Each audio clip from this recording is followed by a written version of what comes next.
Welcome everybody to another late night with Deep Sheep.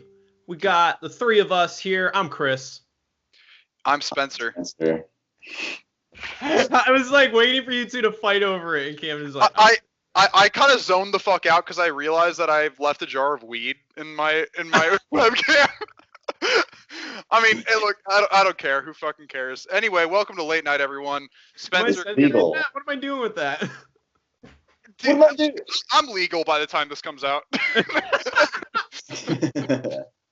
Oh, do you have to be 21? I didn't realize that. Yeah. Well, I have a med card, so technically, like, I mean, I could do it recreationally.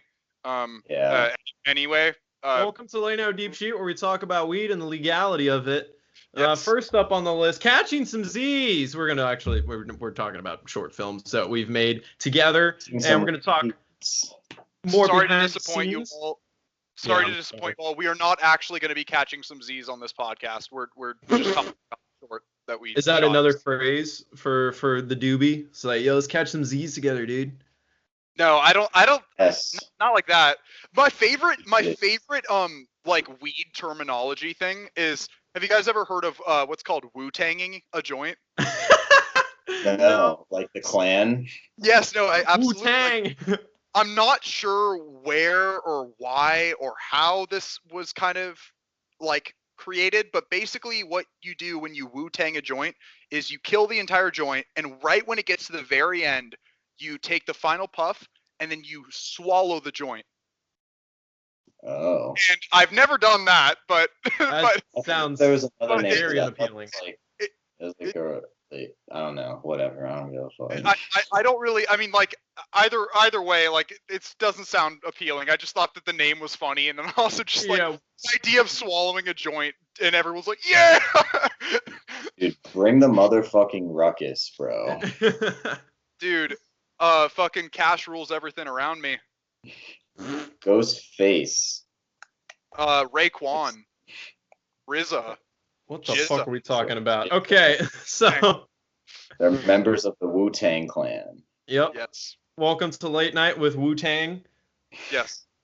I'm Wiz. I call RZA.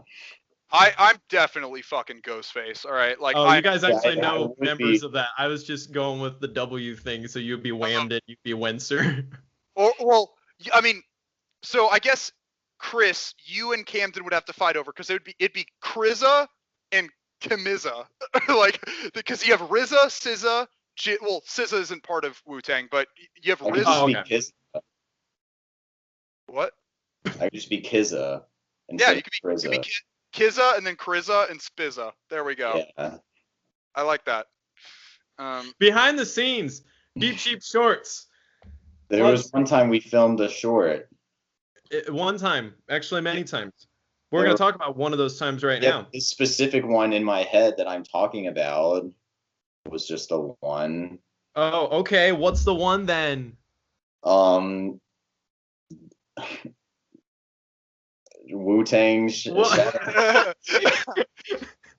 What are we talking about first? Catching up with the Z's, or catching some Z's? Let's talk about catching some Z's.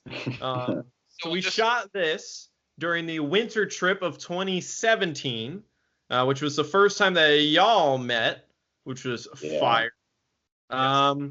What kind of stuff do y'all remember about catching some Z's? Well, first of all, the premise of it was based on the fact that, Spencer, you would fall asleep on Skype or Xbox Live all the time. Like, that was a joke. I forgot that was like a thing.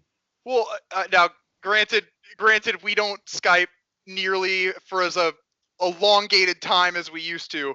But I mean, hell, when we were really at like our peak and we were constantly like on Skype and hanging out and playing video games together, I mean, I was always so fucking out of it. Like, I was so quick to be the first one to go to sleep. And like, oftentimes, seriously, didn't you have like a document on your phone of like? I had a document. I was keeping track of who fell asleep the most in Deep Sheep, and you were always in first place, and then Robbie was always in second place. Yeah, and I think Connor eventually got on. Connor eventually got on it. Good thing Spencer doesn't live on the East Coast. Exactly. Like, he's always 3 hours behind. Like I remember back in the day, we'd be like, like 1 a.m. and we're like, all right, we're gonna play a little bit more. And Sven's like, guys, I'm really tired. I'm gonna head to bed. And we're like, dude, it's like It's such a like fucking- 10 for you. Like, how are you tired? And you would just fall asleep all the time. I have no idea why I'm so weird with sleeping and why it's Very specific on your schedule. Because when I lived with you, like you were very strict. Like 11 p.m. No joke was always when you'd be, I'm going to bed. Bye. And then you could fall asleep like that. Like you would just leave, go in a minute later, and you're fast asleep. Like Keaton would be over. We'd be like hanging out, having a good time, and it's like 11. You're like, I'm gonna go to bed, guys. We're hanging out. What? like literally, it piles onto you like a fucking like it's an avalanche of tiredness that occurs where it's like 11 p.m. hits and I'm feeling like, oh man, I could run a mile, and then I'm like, oh my fucking god, let's go to bed. I don't get that. But that is what this short film is based on. I wish I had that, because yeah, stay in bed for hours until I fall asleep. Mm-hmm. Yeah, I mean, yep. I sometimes struggle with figuring out, like, because I don't know if you remember this, Chris, but I remember when I lived with you, there was so many occasions where I would wake up in the middle of the night and not be able to fall back asleep. And I don't know why it ever got that way, but the point is, I guess what we're trying to say is that I fall asleep all the fucking time. Not nearly as much as I used to as far as like on calls and whatnot, but that dynamic spawned this short, and it was really fun to film. So yeah, yep. I actually think this is probably my personal favorite short that we filmed, not just on that trip, but actually just in general. Like between let's see, rock paper scissors, crunch time, all of that. I think I like Catching Some Z's the most, to be honest. Yeah, I guess the early years of Deep Sheep shorts end at Apple Juice, because we have, if you count Seacock's 97 versus Crazy Jack, which I kind of lumped it in there, but rock paper scissors, Finding Nathan, Creature on Lake Avenue, Crunch Time, Catching Some Z's, and Apple Juice. Those are kind of like the early year ones. And then you get to the later ones like Not Advertiser Friendly, Driving Instructor Camden, Pizza Fight, Please Leave a Message, Bro Wars, A New Ho, all that. So, I mean, objectively speaking, Bro Wars, A New Ho is like our magnum opus. I mean, yeah, for sure. Which at this point in time, it is now out and people love it. I'm very happy that people love it because it's a fire-ass video. But yeah, for me, Catching Some Z's visually is one of our best looking ones. Partially because it was colored by a good friend of mine from Art Center, Alex Gilbert, who shot some of my other films. He shot Check, the chess one. What else shot did he Crunch shoot? Time as well. He shot Crunch Time as well, yeah. But he didn't shoot this one, Catching Some Z's, but he colored it, and he was really good at coloring. And we used my camera, which is basically a clone of his camera, Sony A7S II. And he colored it, and it just looks great. Like nowadays, I'm able to look at it and be like, oh, I understand what he did. Like he did this and that. Because back then, I didn't know, and I didn't have a really good coloring program. So I just remember, like, I sent him the footage, like, all right, color it. Like we didn't really know exactly what we were doing, and he returned. I was like, holy shit, it looks really good. Yeah, it's funny you mentioned that, because the other day I was compiling footage because I eventually want to make like an editing reel and just like a reel in general of all the stuff I've done over the years. A reel what? And like, shut the fuck up. But I was looking through like all the old footage and stuff, and you know how like as you get older, as you become more experienced as a filmmaker, you kind of look back on the older stuff you do, and you're like, okay, you know, I loved this at the time, but this isn't really presentable. Yeah, it's aged. It's aged. With Catching Some Z's, I actually still wanted to show like certain shots in that. Like for example, the one where Camden, you catch the football. That the coloring on that fucking shot, like I'm like, damn, dude. Seriously. Yeah, I love the shot with. I love the shot with me and Camden standing in the doorway in the beginning, and we see you asleep, because Alex colored the left side of the frame to be blue, and then on the right side orange. You always get that warm, cool shit. It always looks great. But like the original shot was just white, basically, because the whole room was white. Yeah. But somehow he found a way to color it, and it looks real and looks beautiful. I'm like, damn. So yeah, damn. I also love that moment, and I believe it was it was towards the end when I have my face in the fucking cereal bowl. I don't know why, just like that image in the colors in it just looked so funny. Like it looked such like a beautiful like way to present such a stupid thing. Like I remember we were laughing our asses off at the football throwing scene because I know we were like, all right, we'll just throw it at you. And then I think because Camden was the one who's throwing it, I was like, yo, Camden, throw it at like his ass.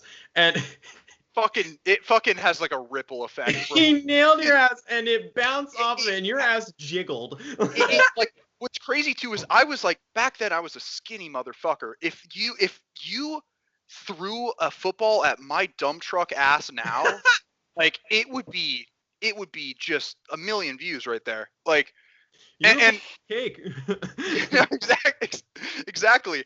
No, I loved that for sure. I loved that part. I loved getting hit up the ass crack. But I definitely think that the moment where I really solidified myself as a ride or die, and I'm in this till the end, is the when I got basically like nude on camera.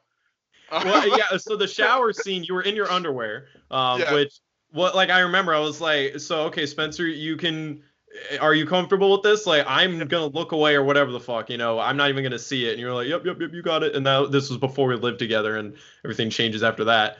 But then, of course, he was not actually dick out on the toilet. Instead, we just had a flesh-colored towel. Yeah. Yeah, and I remember. Aww.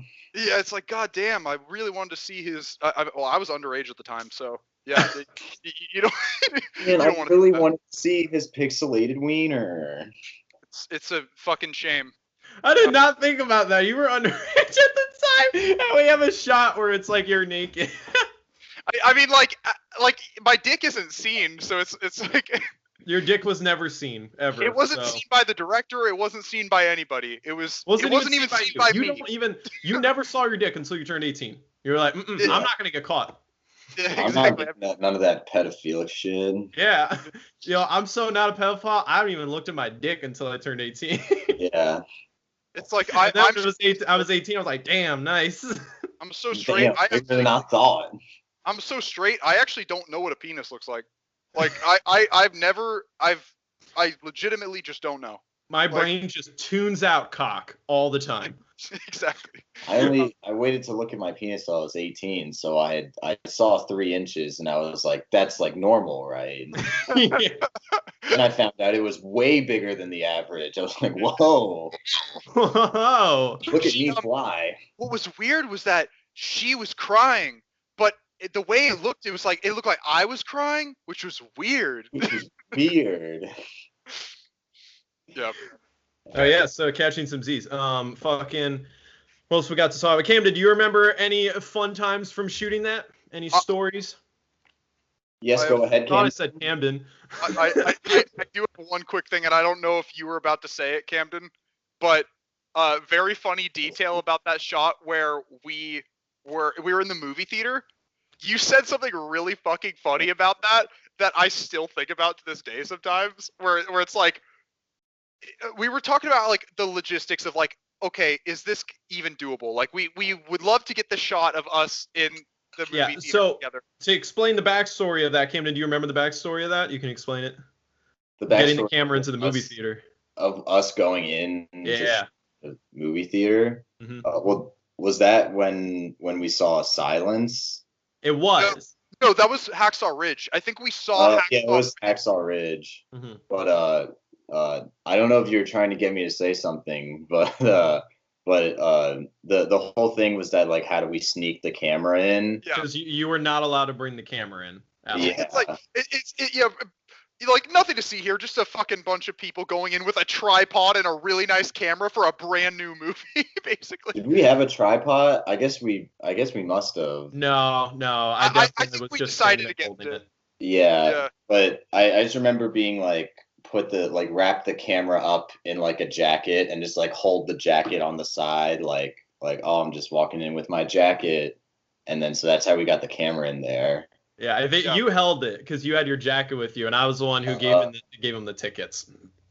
Mm-hmm. Yeah, I do remember being like, like the guy was like over here, we're walking this way. I hid like in the back left corner. Yeah. So I could be like, yeah, what's up? And like held the camera on this side just to be as far away as possible. Yeah. What's the thing that Camden said? Because I have no clue what you're talking about, Spencer. Oh no, it was that you said, Chris. I can't remember what exactly you said, but you phrased it in a really funny way of like yeah, nothing to see here.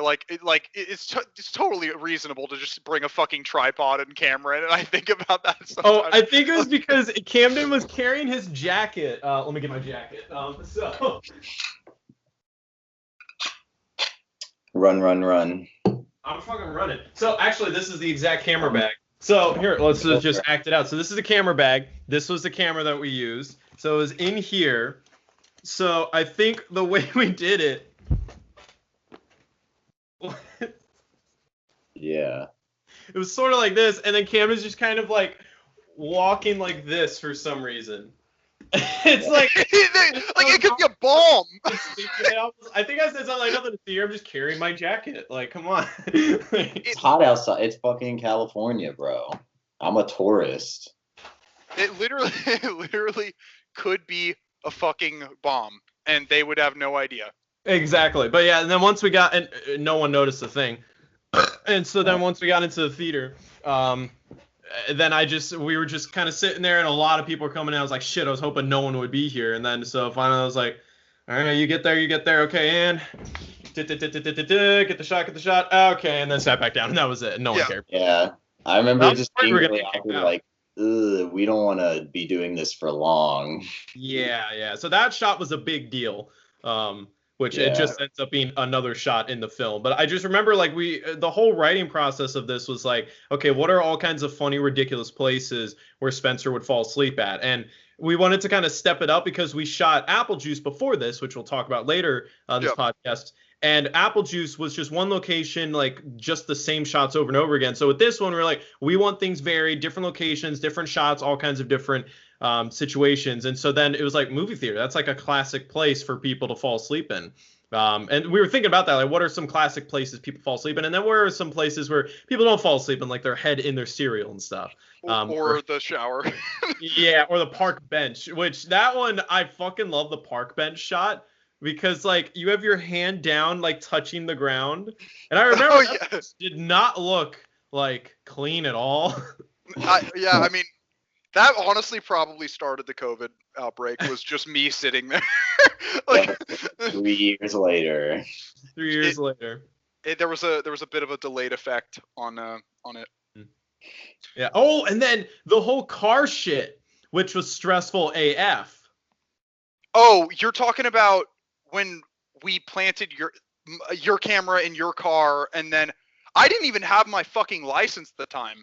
Yeah, you didn't. Yeah. You were driving my car, and we were going to drive just like in the parking lot at Art Center, but the gates were closed, and so it's like we don't have like a lot of room to do this. And no one's around, so I guess because there's like a little driveway to go in, it was not very long at all. And we were like, all right, I guess we can get the shot. We just got to do it quickly. So we literally backed the car all the way up to the edge of the gate, and then Spencer would just drive and then stop before he hit something. And it was really stressful then once it was the shot of him asleep because he had to be at the wheel. So legitimately, he was just asleep with his foot off the brake, and the car was just moving. And I would be filming and then go, okay, stop. I forgot That's about that. also, I think that was like my last day or something like that, or someone's last day, because we couldn't like just go back to Art Center the next day. Mm-hmm. We like had to get it that day, so we were just like, I guess we'll do it here. Exactly, yeah. And then the ending like special effects stuff with like the smoke and like the broken glass, that was done by Keaton. And I remember we framed the shot in a way to make it look like it hit that tree or like a sign or something, because we kind of got lucky with that object. Because I was like, shit, how do we actually make the car look like it hit something? And then it was like, oh, just kind of fucking angle it like this and fucking, I'll fucking fight it, fucker. Let's fucking fight. And then another behind the scenes thing, we were like talking about what game I guess I'm the one who's playing the game in the beginning. Like what game would I be playing? And we picked Alan Wake because Alan Wake is all about falling asleep and being stuck in this alternate reality. So that was sort of a little Easter egg symbolism shit. Little Easter egg. I love how charming, like, because we very clearly didn't have a script, but not in a bad way, like in a way that I think kind of helped. Because with a lot of these shorts at the time, I just kind of played my fucking self. Like I'm looking back on it and I remember like when I walk in, I'm like, all right, I just need to take a piss. I'll be right back. I have the fucking camera in my hand. Like, it's literally exactly what I do now. Like, I literally just fucking played myself there. I remember the bloopers were like, do you mind if I quickly take a piss real quick? And it's like, I do fucking mind. And then there's one that I really like where, like, because going back to like you didn't have a script. It's me and Chris like wake up and you're in front of us and like talking, but the camera was just on us. So you were like, it doesn't matter what I say, I'll just say like some fucking shit. But you were just like, guys, and you were like, making noise. Yeah, I remember I died laughing.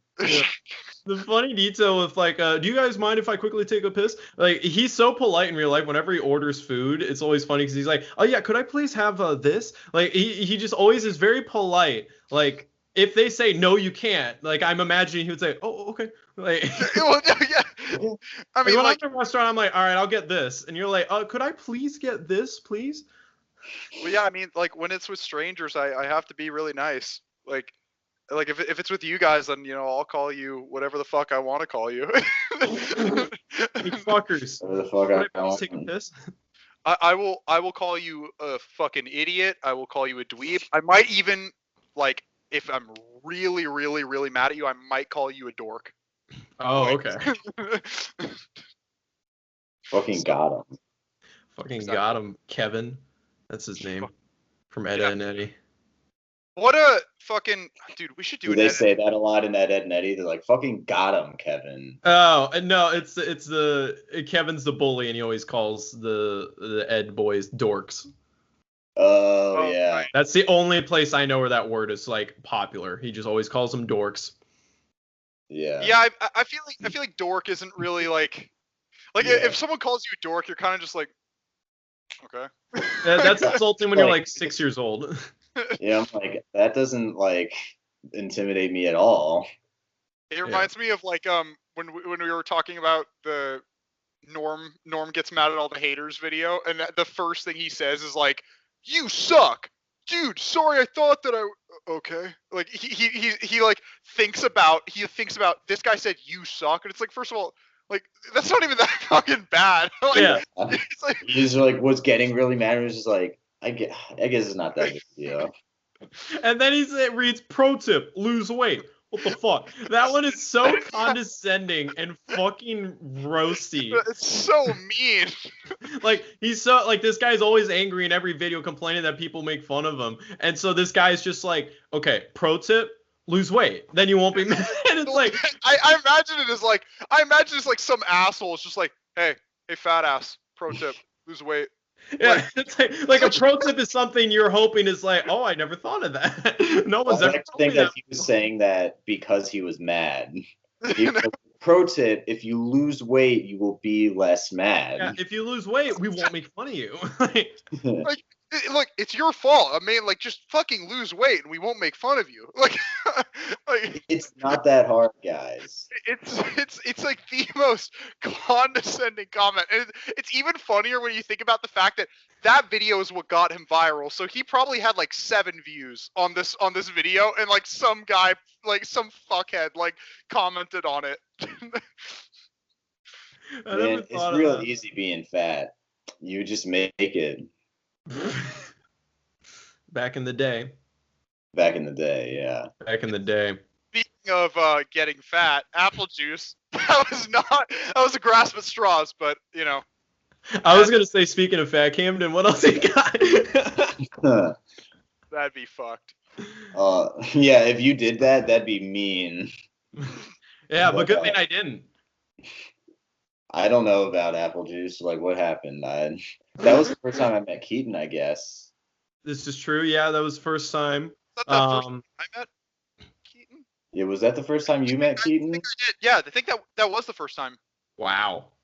All right. Yeah, there we Trying go. to remember where did apple juice come from? What was the concept of apple juice? Well, I think that was like a story I had in mind. I think that was kind of like I have this idea I want to like do it where the basic idea was just that like um I guess they're going in for an internship. I don't know if that like changed before that or if that was different before that at all, but so it's like me and you are going in for an internship or just like a job or whatever. Mm-hmm. You know the guy, so it's like you're like chatting up and like bouncing back and forth and stuff, and it's like we're getting along, and then it's like the other guy's like really nervous and stuff, and the humor that the other two have is like darker. So then the whole thing is just that the one guy just doesn't gel well with the other two. Yeah. So by the end, he just like really like messes up and then like laughs at like some ridiculous thing. Yeah, I think the original concept was just about like when you're the third wheel and you're just like trying to fit in. And I think the original idea was just kind of that, like three friends hanging out. But then for the script, I was like, we need to kind of spice it up and give it more stakes. So instead, it's like, yeah, me and Keaton are friends, which also fits with that was the first time you were even meeting Keaton, so that helped with just like the vibe of it. But then it was like, all right, let's make it so that instead of just they're hanging out, it's like, all right, they're gonna hang out, but it's like also to talk about this internship or job somewhere. So there's like more stakes to not mess it up. So we kind of added that in there. And yeah, I think we cannot go without saying that my favorite part of this whole fucking short, like without a doubt, well, it's two things technically. They're completely different things. The first one was without a fucking doubt. Well, this other thing though. Okay, well, I can't decide between these two things. They're both equally fucking hilarious to me. The first one being Camden, the amount of apple juice that you had to drink for this short, and I'm talking, there must have been some like atomic bomb level shit in the toilet after that. Like that became a problem because the toilet was like clogged, and that was the only toilet in the place, and I had to diarrhea a lot. And look, I mean, not to really TMI this, but in the toilet, like. The Lake Avenue pipes were definitely bad, and I don't think that the people living in that apartment helped the pipes. So I'd imagine that is also what caused some of the issues with it going down. Because so the shot where he drinks the whole pint, we did that shot so many fucking times. Like you can see the apple juice jug change like amounts throughout the film with different takes, and he drank like, half of it. And then after most of the drinking I had to do was just because we had one shot idea where it's like, oh, he's so nervous, like he offers him apple juice, he's like, I'm gonna drink the whole fucking thing, and we did that shot like so many times, so I just like had to chug it a shit ton. Yeah, dude, that shit was so funny. The other part though, and I don't even know if you guys remember this, probably not, but like when Camden was writing the script, and for the audience, we used to do this thing where over Skype, when we'd finish writing a script, we'd hop on Skype and then all read lines of a different character in the script, and we do like a little live reading. And I was just reading like the actions and stuff like that. So I'd be saying like, this person does this person does this, and Camden and Chris would play their respective characters and shit. And at one point there was a line about how and it didn't even make it into the final short, but it was something about like, oh, this girl that I knew in high school, I used to TP her house all the time. and you weren't like really thinking, I think, when you were reading this, and unironically, like just stone cold, you said like, yeah, remember that girl? We used to DP her all the time in high school. And I don't usually laugh like super hard. I don't usually laugh. I don't usually laugh like super fucking hard over Skype and when I'm like not in the presence of other people. But I remember like as soon as Chris read that and said, yeah, we used to DP her all the time. Just completely, like, sincerely, as I'm reading, like, TP, I just fucking exploded laughing. And I don't even know if you guys remember it. I did not remember that, but now I remember it. That. Yeah, we've said that like multiple times. Just like we used to DP her all the time in high school.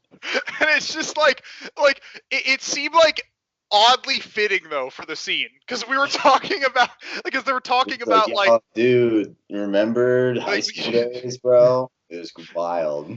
Those days were wild. We used to DP that girl all the time. So it really had me convinced for a second, but I still thought it was hilarious. What I love the whole apple juice thing, because like that's a joke that still carries on today with like, you know, like, oh, Camden, here's some apple juice. And you're like, no, like PTSD, because you were diarrheaing for like 24 hours straight. Diarrhea. You would be in the bathroom for like an hour. You would come out, and then a couple hours later, you'd be back in there for like another hour. And I remember after like the third time you came out, you're like exhausted because you've been shitting. And you're just like, oh man, that apple juice. That if I ever need to just start laughing, I just think about Camden shitting because of apple juice. Or still to this day, one of my favorite things, maybe my favorite thing Camden's ever said, is after we met Connor and we did driving instructor Camden, and we're headed back, and we've already now told the story on the podcast about the whole police shit, right? We've now told that story. Camden was not there, but it's okay. Welcome. And so your dad knew about it. You had to tell your dad, hey, by the way, I'm gonna like need to go to court or whatever the fuck. And your dad was really pissed. It was like, you need to get home right now. And we're like, okay, we're trying to get back, but we're driving from Pennsylvania all the way down to Maryland. Like a 3.5 hour drive. And it's like almost nighttime, it's raining, and it's just miserable, and you're just so fucking stressed out, and you're like trying to stay calm, and your dad just keeps like texting like, why aren't you here yet? And you're like, oh god. And then we end up stopping at a diner because we're hungry, and you're like, all right, we'll just stop real quick. Like, I'm not even hungry. Let's just stop real quick, and we'll go. And Spencer, of course, is like, so. And what I love about this is the whole time Spencer, for some reason, was kind of oblivious to the fact that you were so fucking stressed out and ready to. I still am. I'm like, wait, Camden was actually that fucking mad? Like, or, I just like Camden just like shut down. He was just very quiet, and I was like, he's fucking angry. So I'm just trying to keep things calm. And then we go in and we sit down and we're trying to decide what to eat, and we're waiting on a waiter forever. And of course, like this is not helping Camden. He's just like, and I'm sitting here and they're sitting across from me, and then we're looking at the menu, and Spencer's like, I might get a pizza, and you're like, all right, I guess we can like share a pizza or something like that. And then Spencer's like, well, no, actually, I'll probably eat the whole thing by myself. And Camden's like, I'm not going to eat a whole thing by myself. And Spencer's like, well, I will. And like, this could be a film. And you're like, okay, fine, whatever. I guess you can get something. And then, or no, then you say, no, don't get the pizza. Get something quick because we just want to get out of here. And then the waiter comes by, and Spencer, of course, that, like the pizza. The waiter was the one to say. Or yeah. Oh yeah. Sorry. So so the waiter comes by. I'm like, I'll get pot roast. And then and he's like, okay, and what do you get? And Spencer's like, I'll get a pizza. And he's like, okay, the pizza takes about like 40 minutes or 30 minutes or something like that. Yeah, it was a bit. Before Camden can say a word, Spencer's like, okay, that's fine. Well, it was just completely the Family Guy thing. Yeah, no, I was literally just thinking. The fat guy is like getting dessert. Is like, does anyone here want dessert? Oh no, I'm stuffed. It's I gotta get home to the babysitter kids and everything, and oh, I'll have this reply. Sir, that takes 45 minutes to make. Well, that's okay. Yeah, we can wait. Yeah. So then I just remember right as soon as Spencer said, he was like, oh no, that's fine. And Cam was like, guess I'll get a pizza too. Yeah. And so then they leave. We're waiting there for a bit. A good like 15 minutes past. Camden's like always just fucking stressed, just kind of looking around. I'm like, okay, I'm just like chatting it up, whatever. My pot roast comes by, or my beef stew, and I'm eating, and I'm like, okay, I'll eat my food. Good thing I'm the slowest eater here, okay. Where are the pizzas? And then after like another 10 minutes, the waiter comes by, and they're like, I'm sorry, but they burned the pizza, so it'll be like another 20 minutes. We not only does it like take forever, but we left it in longer than it was supposed to be. So we kind of like forgot about it, and that shit burned, bro. So we're gonna make you a new one. And I was just like, we could like get something else, I guess. But they were like, I think they said that like this one's free or whatever. Yeah. And so I was just like, whatever. It was kind of too far gone at that point to just like keep stressing about it. And your dad is still texting you like, "Where are you?" And Spencer, still oblivious, is just like, "Okay, yeah." And then it's very tone deaf to this whole situation. Yep. And then here it comes. So then like 20 minutes later, they bring the pizzas out.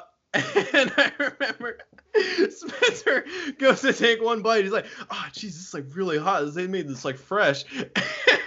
Camden is just chowing down. He's chowing down this fucking pizza. So then I see Spencer struggle to try and eat it. I'm just chatting, and I'm done with my fucking food by now. And me and Spencer just kind of talking for a bit. Camden has not said a word this entire time. He is just on his own. Me and Spencer talking, and then we're kind of like blah blah blah, and then we kind of hit like a beat for a second, and unannounced for no reason, Camden just kind of adds to the conversation and goes, "You know, this pizza's hot as fuck, but I'm empowering through it." That fucking broke me. The thing that's hilarious about it is like, Camden did not even like, there was not even an attempt to be funny with saying it. It was literally just like, just saying it, like just saying it exactly how he saw it. Like, look, this pizza's hot as fuck, but I'm powering through it, man. Like, it's like you were already like 4 slices in, you eating the fuck out of it. And he explained that bloody the roof of your mouth was burned off for like a week. Yeah, and it's all in service to just get home. Like, that I think about that every now and then, and that just kills me every single time. I think the hardest I've ever laughed though, like honestly, like in recent memory, that wasn't like on camera or anything like that. Definitely the DP thing. That shit, like I vividly remember. Man, that was like 5 years ago or 4 years ago. So like, but yeah, we peaked. That was like, I don't think you guys fully remember how hard I fucking laughed at that. I was losing my shit over that for a long time. Like. I don't remember that. I do remember that. So then Apple Juice, also the other special thing about this short is that it probably remains to this day the most difficult and hilarious filming experience we've had. Yeah. For some fucking reason, we could not get through this film.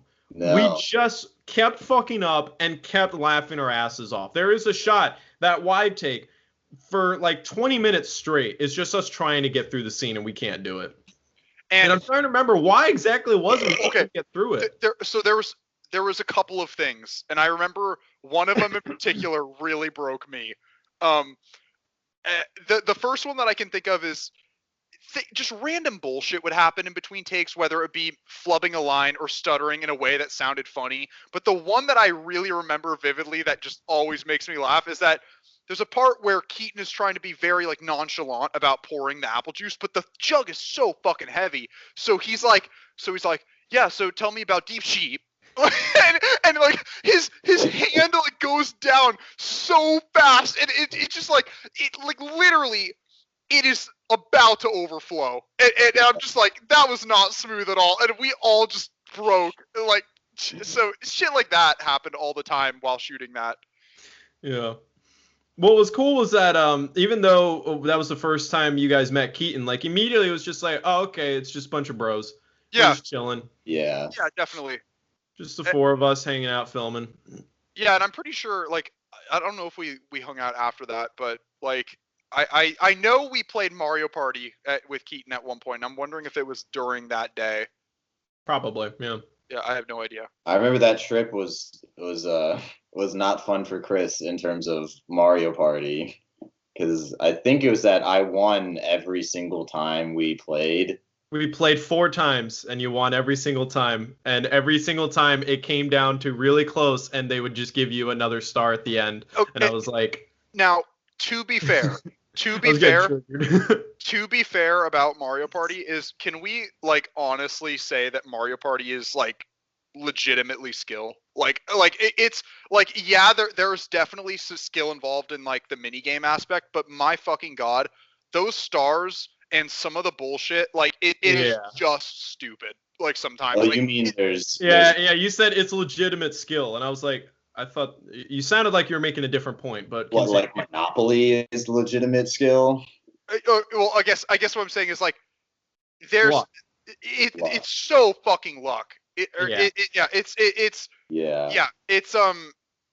kind of bullshit, especially at like the award ceremony that they do, where it's like it's always who landed on the most red spaces, because apparently that's an honorary thing. Obviously, like, all right, just do good at the mini games. And it was like, I think what was pissing me off was I was usually in first for the mini games, so I was like, all right, like on paper it looks like I should win, but then like you just end up winning anyway. And it was always like me and you were really close too, because Spencer like never really was close to us, so I was always like, I'm gonna beat Camden this time. No. Well, that one video is just like shows like the dynamic of what our entire Mario Party trip was like. Yeah. The one video where me and you fought. I want to know, I mean, like life stats. At the end of my life, when I get my life stats, then I'll get to know this. But I want to know exactly how long we played, because I mean, Spencer didn't even film it for as long as it actually was, and I'm like, that must have been like 10 minutes. It was 10 minutes of us on that ice block going back and forth. And I remember Spencer died and the AI died right away. It was just me and you fighting for like 10 minutes straight. It was crazy. And that, because most games on there, most of the mini games, I feel like are a timed thing, or just like a race, or like whatever. But like, it's hardly ever like, well, you just go until someone wins. But like, that was one of them. And then I feel like, I don't know, like there's no way I've ever spent any more time on like a mini game in Mario Party than that. Like at all. Yeah, it was pretty insane. I can't imagine it ever topping that. Yeah. But like, are you getting tired, Spencer? No, I was bedtime. No, I'm not. You gotta catch some Z's. No. Stop fucking. Stop fucking bullying me, y'all. Fucking Stop fucking bullying me, y'all. Apple juice was hella fun. My fucking leg is cramping like a bitch right now. Sorry, just one sec. Like, no, I'll admit apple juice is fun, but no, apple juice was extremely fun to film, also because like you said earlier, there were so many bloopers. That blooper video, there's probably stuff that was cut out, but like there was so much shit that I remember just us losing our shit over with that. And I think it probably had something to do with Camden having to drink it so much that we were just constantly on edge and constantly laughing, and especially because I was constantly on the edge of the toilet. Exactly. And I think that there's something to be said about like, you know, when you do one shot and something funny happens while you're trying to do it, and for the rest of the time trying to get the shot, you can't stop thinking about what just happened. That is exactly what happened at the very beginning of Apple Juice when we did that wide shot. Because I'm pretty sure that was the first thing we did was the wide. Yeah. That's one of those things where it's like, I feel like it's only funny to people on set. Yeah. Yeah. Although happen, and then you get the giggle fits, and it just carries throughout the whole thing. The ridiculous thing is we never had a title for this short. I remember, and when it came down to editing it and finishing it, I was like, "What the fuck do we call this short?" And I remember as a joke, I was like, "Apple Juice," because even though that's not what the film is about, it's what you remember. It's just like, Camden drank all the apple juice. And I was thinking about, I was like, a lot of the conflict kind of centers around the apple juice for some fucking reason. That's like, and then I just love like the idea, like it's so dumb where Keaton's just like, yo, I got the apple juice, like I got the good shit. And like not the Henny, not the bourbon, not like the hard shit. No, he got the fucking apple juice. And it's a big deal. And then the jug of apple juice just sitting there the whole time. Like, I know you guys will want more apple juice. It's so dumb. And then I was like, the short is pretty dumb, and it's like not that good, you know. And it's like apple juice. Fuck it, that's the name. Fuck it, whatever. Fuck it, it's apple juice. I don't give a fuck.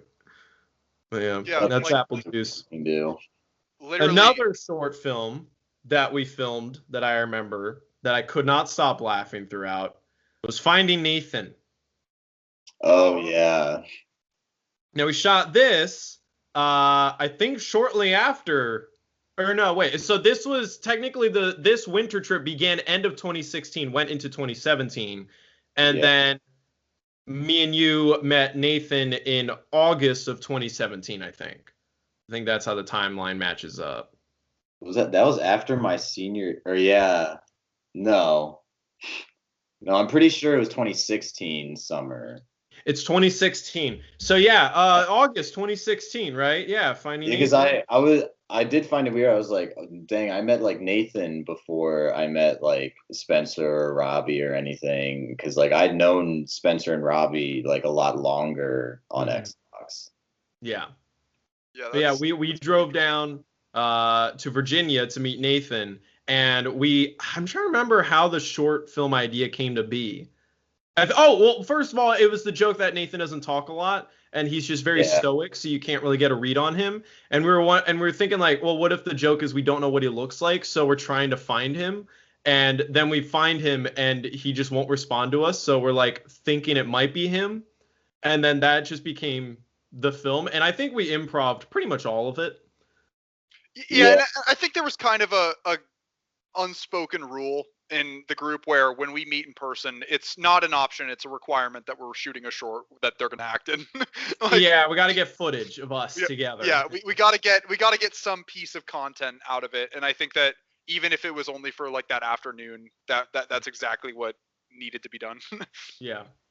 Fun fact about Finding Nathan that I find hilarious: the shot of Nathan, like the whole film is just me and Camden cut to Nathan. Me and Camden cut to Nathan, just back and forth, back and forth. That shot on Nathan is the exact same shot looped every single time.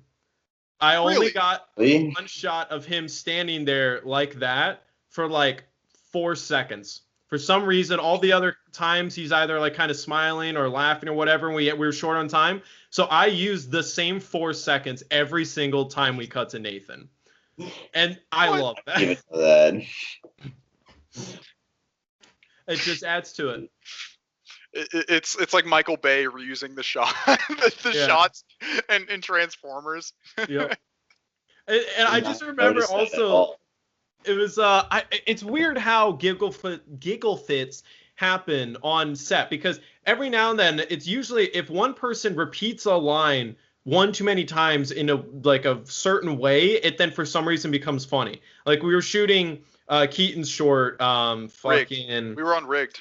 Yeah. And one of the actors ended up saying the line, "It could have been anyone."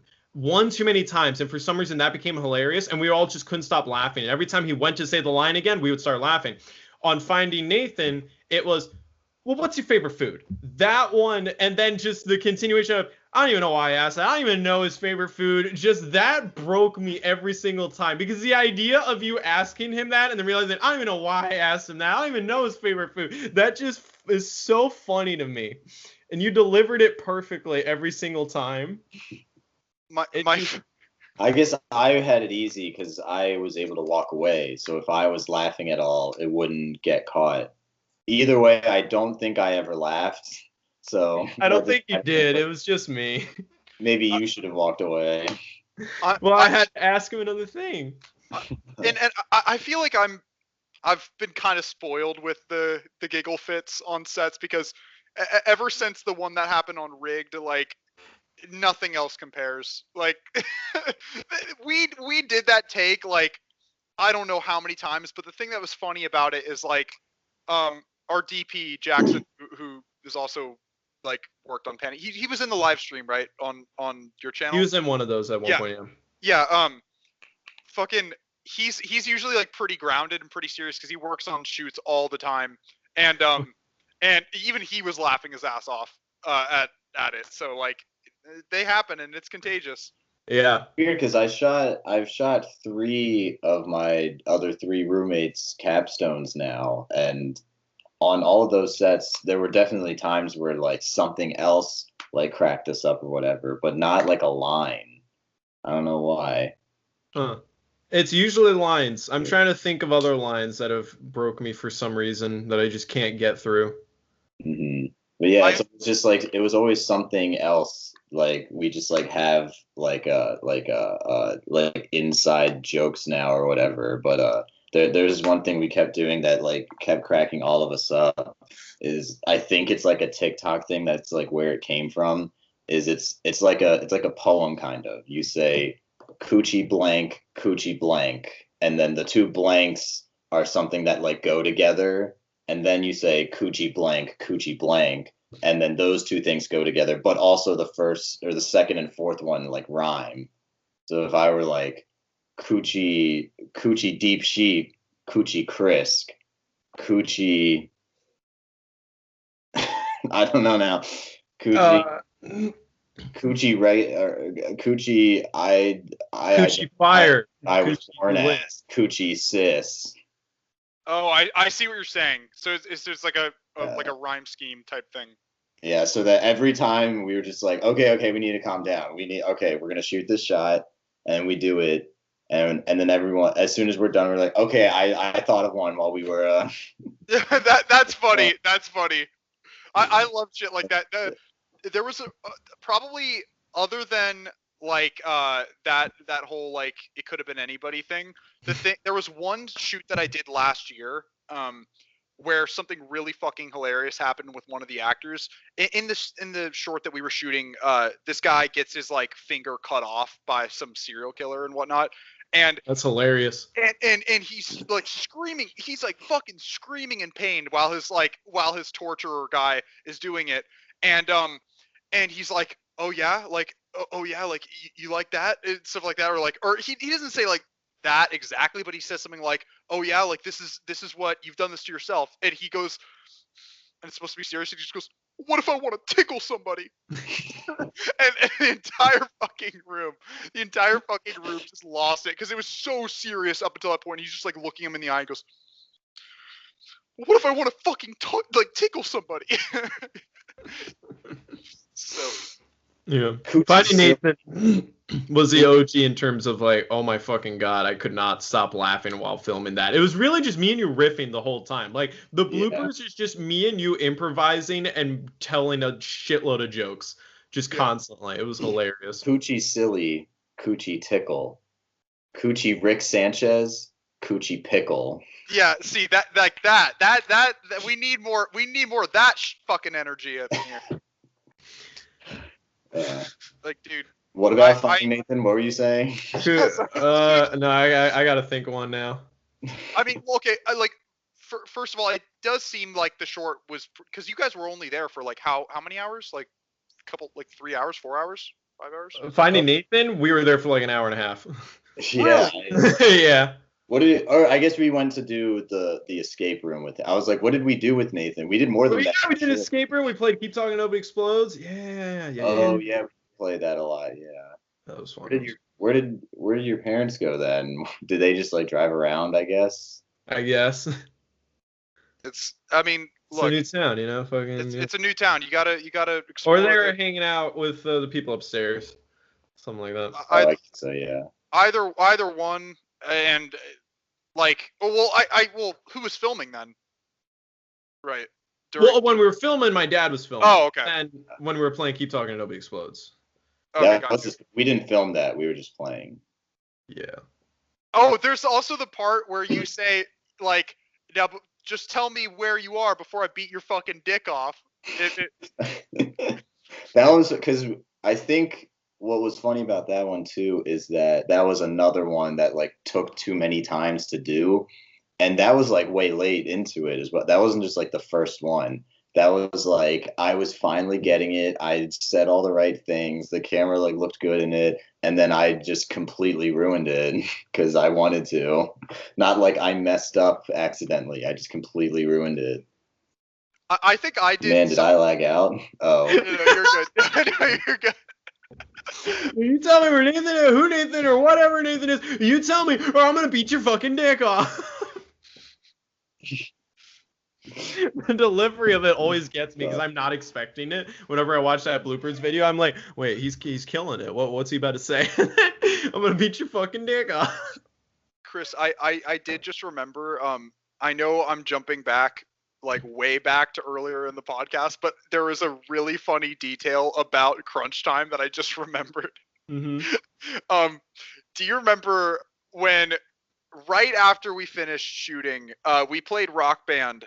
We played Rock Band with Alex, who the cinematographer, and Yep.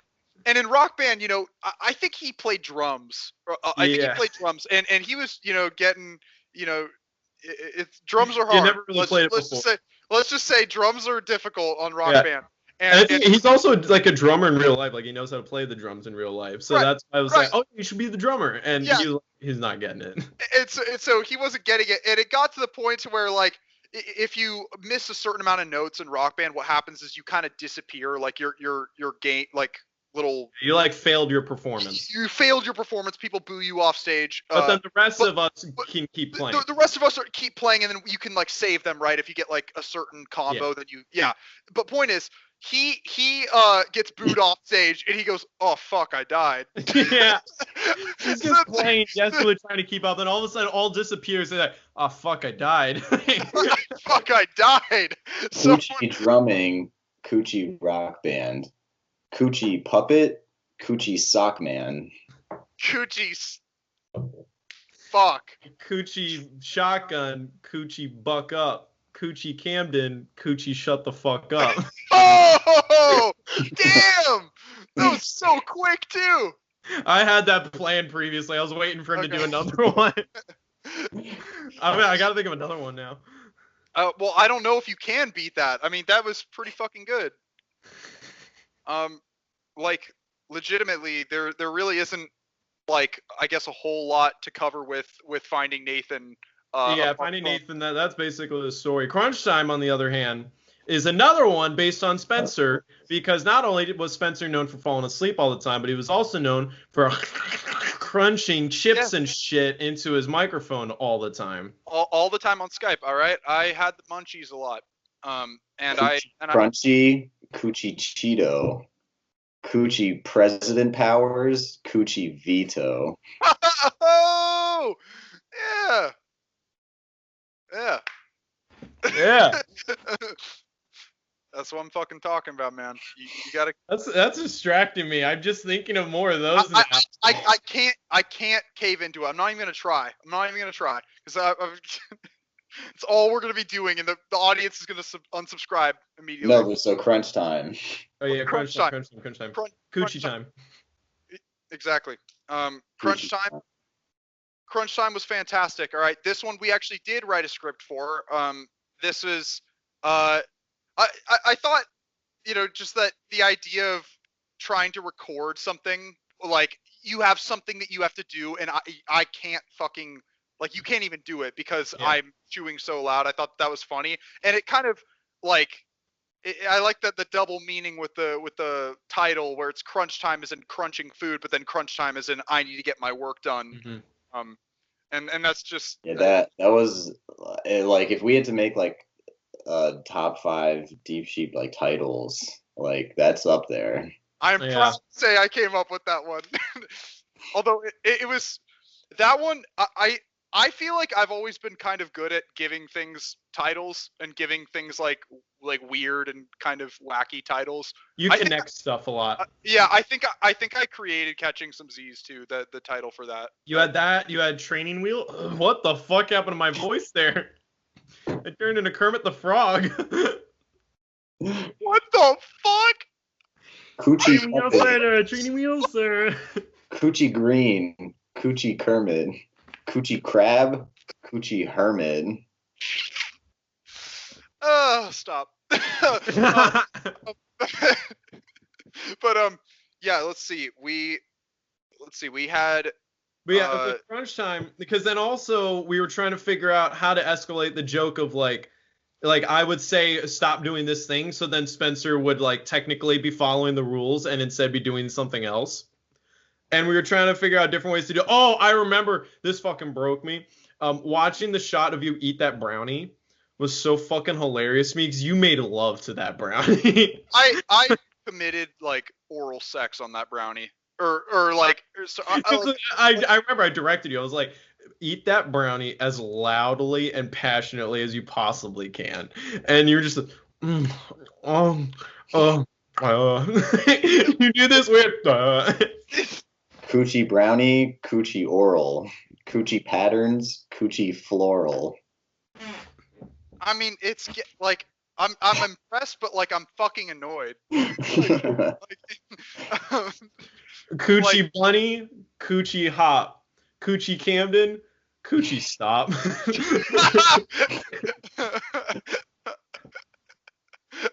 It reminds me of Coochie pig, coochie cop.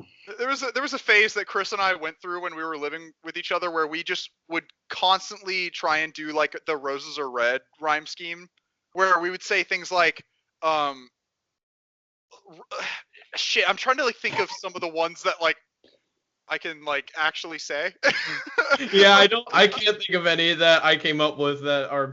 Maybe we should just segue. Let's just Crunch Time is a really really good short. I think that's probably like one of the most well-rounded shorts that we did. And even though like you can definitely tell it's a little bit dated, like the cinematography is fucking beautiful, and like it was probably like my acting debut, or at least one of them. I think it was your acting debut. Well, other than I guess. Rock paper scissors sort of was. And I guess Liberation. That was your acting. Okay. That was my acting debut. It was your acting debut where you had to like memorize lines. Low key, like there were certain parts of season 2, guys, that were literally like it literally was like an acting. Like I was like there are parts of season 2 that I'm like am I an actor now? Like I remember actually it was because you guys had to act out at the end of Iron Chef Part 2 where Camden says, I love how you cuck-synced that was the real porkers. And then everything got fucked up, and basically I was like, we just need to quickly film us at the end, asking, wait, what happened to the real porkers to set up this cliffhanger? And you give the line, Spencer, where after Camden says, I love how you cuck-synced think that's real porkers, which is actually what Camden said in real life. You then go, wait, so you guys weren't joking about that, but is porkers actually dead? And you said that, and I was like, I believed him. Whoa. Well, that definitely was. I was on my shit in season 2 because I had to give. I mean, everything at the end of Kill Yourself too, like everything of me screaming where I'm like spawn. Oh yeah. That's all completely fake. Oh. Very true. Very true. Definitely had. Yeah. Well, there was also Coochie Spencer, Coochie Sleep, Coochie Chris, Coochie Eat. Fucking just reminded me real quick before we go back into Crunch Time, because this Kill Yourself conversation is really fucking bringing back some repressed memories here. That final cut timeline was so fucked up by the end of it because of how much shit we had to fake. And I'm not joking. I remember at a certain point, me and Camden started calling it what happens in the narrative. So yeah. Not the video. What happens in the narrative? It's like the narrative that we're trying to get at here. I do remember that. Yeah. I just like started like the shit's like fucking fake, okay? Yeah. Like, we got to deal with it. Just like, I'll get over it. Like, it's entertainment at the end of the day. Yeah. Another thing that I remember from Crunch Time that we always laughed about is the shot where I finish throwing all the shit out the window and then I whip around and go, get out. I spin around and then stop on a dime so insanely fast. It's like if you ever pay attention to it, you're like, yo, he stopped quick as hell. I don't know how I did that. I was like 2 frames. Like, yeah, I'm like, get out. And it's like, every time I watch that short, that shot just always makes me laugh. I also like how, and we didn't even intend to do it this way, when you threw the goldfish out of the window, I guess what happened was I don't know if it like hit a tree branch. The bag was open. Or the bag. Okay, yeah, the bag was open because I was eating from it. And you fucking gave that thing a chuck, and for the first take, nothing came out. Like it was totally fine. But the second take, it was just a fucking monsoon of goldfish. Like, and it shows up in the shot, and you can see that there's like a little one singular goldfish piece that just goes like tick, tick, tick, into the fucking trash can at the end of it. It's like throw object, throw object, throw goldfish, and the goldfish because all the other ones were like kaboom, kaboom. Yes. It just worked out. Yeah, no, it was an amazing short that I Now, back final short film to talk about tonight, which was a pain in the ass film to shoot, was Pizza Fight, which oh my is one of my god. favorites that we've done. I'm a sucker for action. I love action. And Pizza Fight to me surprisingly works well for what it is. Absolutely. I mean, honestly, I don't really see that much wrong with it. Like, it's like... I just wish, like, we knew how to light things and color it properly. Like, but the thing that I'm okay with it, though, just because it's very clearly, like I feel like with Pizza Fight, it's definitely not something that you need to make it look like it's shot by fucking Lubeski or like, sure, you know, it's an action sequence where two people are fighting over pizza. Like I think that the coloring, it worked for what it needed to be. Like, yeah. A detail that I remember always loving was, we, when it comes to action, I'm always just like, fuck it, I'll just do it. So the shot where Alex punches the vent and my head is there and I dodge it, we kept trying to fake it and it just didn't look right. It looked like his fist was never actually supposed to hit my head. And I was like, just aim for my head and I'll dodge it. Because we tried to do like a 3, 2, 1 and it still wasn't really working. So we were like, all right, we'll just plan it. We'll do it like this. And the actual shot that's used in the film, I think it was like 4 frames or something even less than that from the amount of time my face leaves, like where his fist would have hit me. And it's like fucking awesome.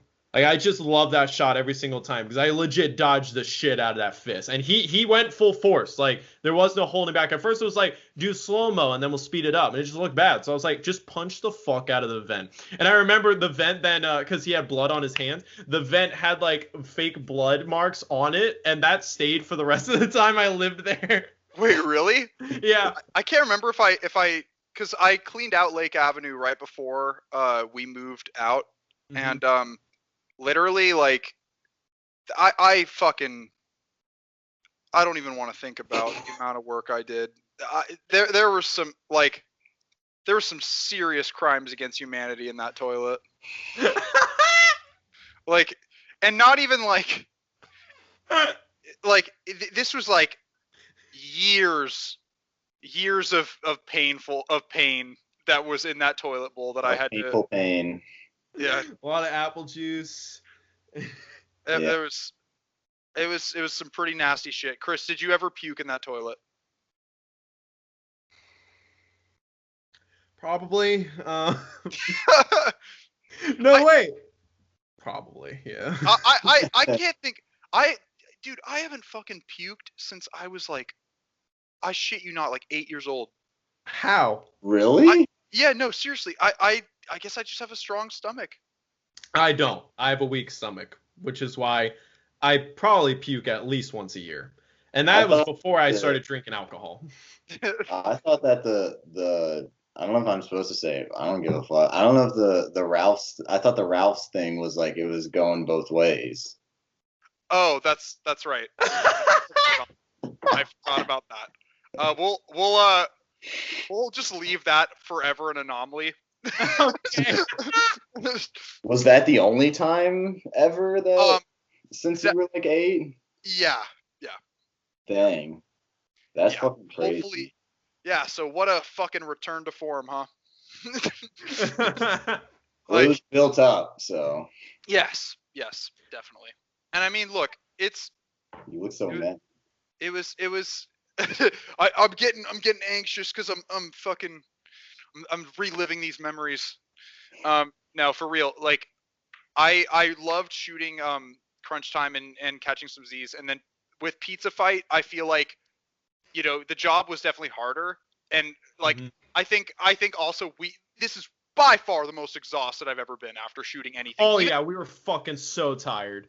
I've worked on like 12-hour shoots that were less stressful, less work than that. Oh yeah, because we began shooting kind of late, and we were like, oh, it'll only take us like 3 to 4 hours. We shot for 8 hours. We didn't stop till like 5 a.m. It was so fucking much work. And it was so fucked up too, because like afterwards we ended up going to IHOP, and of course that's where Alex said his infamous, my right leg is sore, both my ass cheeks are sore. Yeah. I remember one cool detail from the behind the scenes of that is the gunshot on the back of his shirt. We on purpose used a shirt that he didn't want anymore, and we cut a hole and then used the match to burn it. So it kind of looked like a hot bullet went through the shirt. That's right, yeah. Yeah. We did that. Literally, like all of the fake fighting stuff was the glass. Just glass. Yeah. We bought awesome. fake. So the way that worked out actually is that, or no. It was different. But it's kind of cool though. So we had never used candy glass before, which is the film term where it's basically like plastic, or it's made out of like rock candy, but it's made to look like glass. I went to a store and I got one, and with like a pint-sized glass, and we couldn't test it out. So it was literally just like, hopefully this fucking works, and we did it in one shot and it worked. And then after that, we ended up using that for Panic episode 5, where I smashed the bottle on the back of Jimmy's head, Jimmy. And so we bought 3 just in case. And I broke one and it didn't work out. So then we broke the other one. And I saved that bottle for like over a year. And then we ended up using it in episode 9 of Panic for the car crash scene where I'm supposed to have glass on me. We just kind of broke the bottle and used that. So I was hanging on to, I was in like, they give you like a cereal box to store it in. So I had a special case cereal box that I just carried around with me for a couple years with a candy glass bottle in it. And then finally I got to use it. But candy glass is really cool. If you ever want to do fake glass shit, that's the way to do it. It's still going to get like messy and shit. And it's really sensitive. So just like be careful when you're working with it. And it's not cheap either. But there's all kinds of resources where you can find fake stuff like that. The frying pan that we used in Pizza Fight was a fake frying pan. It's like a rubber thing, which also I used in Break-In. So the same prop. Yeah. And I think that the candy glass thing, that was our only one, right? So like I remember I focused and I was like, okay, Alex, you're gonna put the glass, or Chris, you're gonna put the glass to his head, like just like this, and then we're gonna like track it. And like we did that thing where we did this on Catching Some Z's too, where you fake it out so the actor isn't flinching and they're not bracing themselves because they know what's coming. You fake it out and you do it a couple times to confuse them, and so they're not knowing like when. That's really smart. I keep forgetting that's a thing. Like that needs to be used more often. Yeah, that's a really, really good thing that I don't even remember where I like learned it, but I remember we first tried that on Catching Some Z's with the shot. Yeah, I was gonna say, I remember we did the pillow thing, and I remember I was the one like swinging the pillow at you. You're like, just like swing it like a couple times, like, and don't hit me. That way you like fake me out. And I was like, because the problem was that like it's on your face, but you would like flinch, you'd like. Yeah, because I knew exactly what the fuck was coming, and you can even see it. Like even when you're faking it out, you can see I'm bracing myself, even though I know you're not gonna hit me. Yeah, I just remember like the fake ones I did. I'd be like, I had like a rhythm, and I'd be like, and then like you can't fucking like wait on the one that you're actually gonna hit me. Yeah, exactly. One other behind the scenes thing that I remember with Pizza Fight that's really cool is the shot where I grabbed the frying pan and I yock the fuck out of Alex in the kitchen. We wanted to do the shot where I'm trying to remember if it was on purpose, but one of the takes we did it where I accidentally knocked over a brownie thing. And like key to a good fight is mess. Like you just got to get the place fucking messy, because that's what happens in fights. If like nothing is getting beat, like torn up or messy or anything, it just doesn't really feel like an actual fight. And so that was just one little element that's like, I mean, obviously we couldn't trash the fucking apartment. So it was just like, all right, a couple little messy things here and there, the stool gets knocked over, this and that. Okay. Yeah, that's pretty good. So that falling over, I was like, good. We're like knocking shit over. Cool. But the only shot, and that was an accident, but it was really cool because the way that happened, it was like, yo, that's really cool. But then the follow-up to then hitting Alex didn't look good. And instead, the shot that looked good with hitting Alex didn't knock over the brownie thing at all. So I spliced both of those shots together, where it's the first take, and then as soon as the brownies knock over and it whip pans, everything's blurry enough that I guarantee you, cannot notice in a million years when the shot actually changes, because I also added a cross dissolve, and like it's pitch perfect because the camera's basically in the exact same spot and it's doing almost the exact same motion. It is flawless. You're talking about when he hits him over, or when you hit him over the head with the frying pan. Well, when I grab it first, because I hit him in the face first. So you're following me. You go to my hand, grab the frying, and then Okay, gotcha. Yeah, that's what I thought you were talking about. Yeah, two shots placed together. You would never notice in a million years. It's crazy because like, you know, like the more and more you learn how to like edit and shit, you really can start to fuck around and do cool shit like that. But my favorite thing about that is in a reel that the one that I was talking about earlier, the one that I'm editing. I used fuck off. I used that shot and then followed it up directly with Camden catching the football from Catching Some Z's. So like it's really hard to describe the way this looks without like having a visual in like obviously to see it.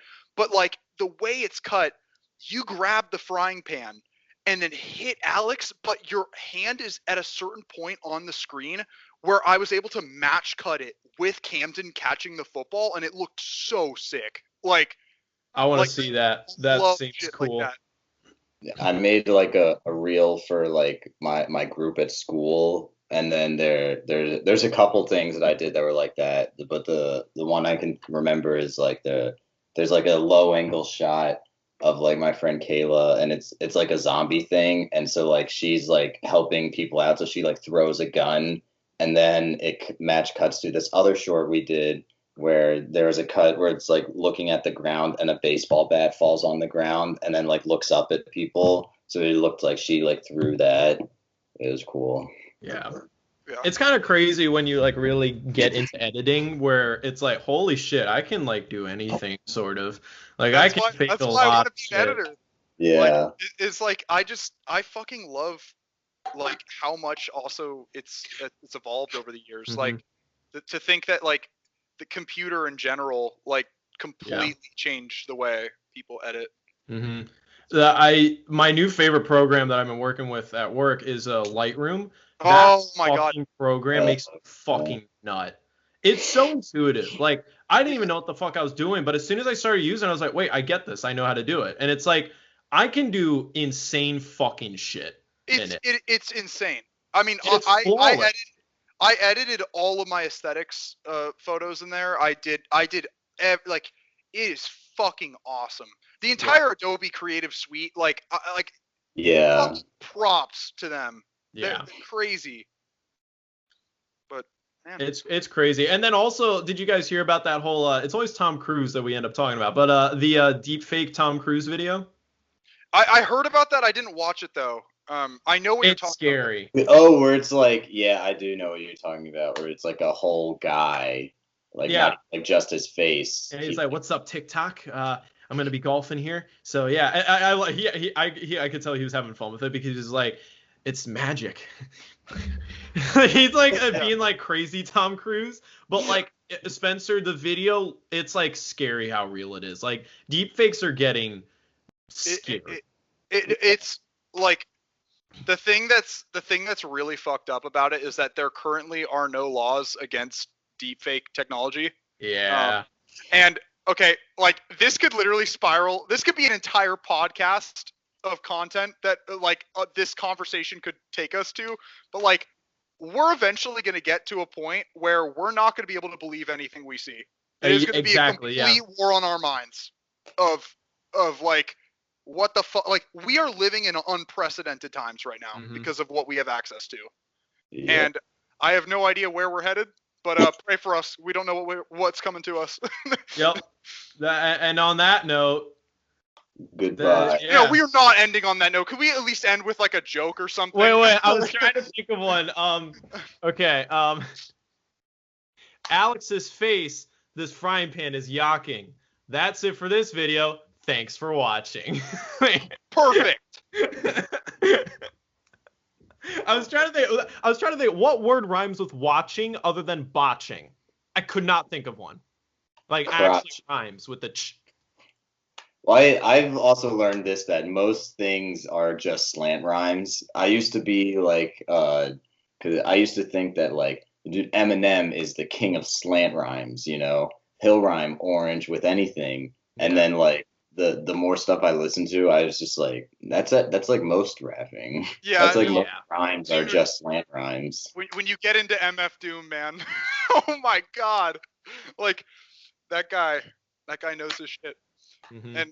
And like, fuck, man, I loved shooting all of those shorts. Like they were so much fun all around to do. The only one that I really was getting fucking tired of by the end of it was Pizza Fight, but that's Yeah. expected because that was the fight scene, and I wasn't even doing any of the physical work. I was fucking just holding a camera. Yeah. I love shooting action though, just because from all the Nerf wars and shit, I miss doing that because then once you get into the real world, you have to fill out a lot of forms and have safety shit, and it's like a whole pain in the ass. So little known fact, guys, audience, for like if you've never been acquainted with the kind of film rules and the hoops that filmmakers have to jump through, if you want a character to be running down the stairs, you have to get a stunt coordinator. That is a stunt in the eyes of the industry. Anything other than walking is a stunt. Yeah, I think the minimum is if they fall over, like if they fall down, that is a stunt. Yeah. It is very, very shitty. Everything that can really fucking be considered a stunt. Gorilla, everything you do. Yeah, if you want, you know, I mean, I still think about this with Bro Wars: A New Ho. Like they were on the edge of that cliff, and that cliff you could die if you fell. Oh yeah, I mean, there's basically like fucking 80%. I mean, Daniel fucking cut his hand. That's a fucking safety hazard there. Yeah. I mean, and also just like sued. You know, we've been really seeming as guilty as fucking possible in this. We talked about the fucking underage recording of me. We began this podcast talking about weed. I didn't drive in Catching Some Z's. I didn't have my license when I did that. Oh yeah. No. Weed's bad. Don't get punched. Yeah, no. Thanks for watching. Don't get punched. Yeah. Spencer, do you want to give a coochie thing? I really don't. I'll think of one. I'll think of one some other time. Okay, you know what? No, I will. Okay. No, you're right. So how does the formula go again? It's like coochie tiny, coochie dancer. Coochie, come on, coochie Spencer. I guess it's a A B C B, because the first and third one don't rhyme. The last two rhyme. Okay, so like Coochie McDonald's, Coochie Flurry Cup, Coochie Spencer, Coochie Hurry Up. Did I say cookie? I don't think so. Cookie. Coochie and cookie, the only two things I need. I love that it had to be hurry up. Like you could have done like flurry and hurry, but since you picked hurry up, you were like flurry up, I guess. A McFlurry cup. I don't know. That's a thing. So you say coochie, a word, and then coochie, and then another word that rhymes with that. Yeah, I've been doing sentences. The first two don't rhyme. They just are together somehow. They're related somehow. And then the next two are also related somehow, but the second and fourth one rhyme. Why is it coochie? I don't know. Some TikTok thing. Coochie's a funny word, I guess. Okay. So like feminism. You could say like coochie show, coochie bro, coochie ho, or like how does that work? No, it'd be like coochie TV, coochie show, coochie you, coochie are my bro, or something like that. Oh, okay, I see what you're saying. So yeah, coochie, coochie TV, coochie show, coochie bros before coochie hoes. That was pretty good. That was pretty good. Yeah. That's